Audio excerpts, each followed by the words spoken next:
kami ni Avery dito sa Miniso kasi maghahanap siya ng isang item lang na pwede kong bilhin sa kanya for the day. Noong una, tinitingnan nga niya tong mga keychains na yan. Kaya lang sabi ko, sobrang dami na niya. Tapos nakita ko tong sponge na to, sobrang cute. So ayan, nag-ikot-ikot pa kami. Tapos ang dami kong nakita mga cute items dito.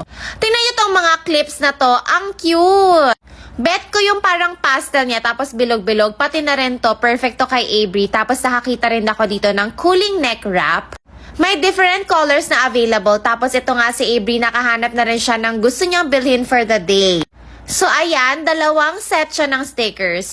Tapos ito parang ang cute din. Reusable ice block yan. Tapos nakakita rin ako ng Minnie and Mickey Mouse na mga baso. Tapos ayan, syempre pag uwi, nagbukas na rin ako ng mga parcels ko. Meron ako mga dresses from Bella Barnett. Super excited akong itry ito. O, papasilip ko sa inyo ha. Itong una, bodycon dress yan. Tapos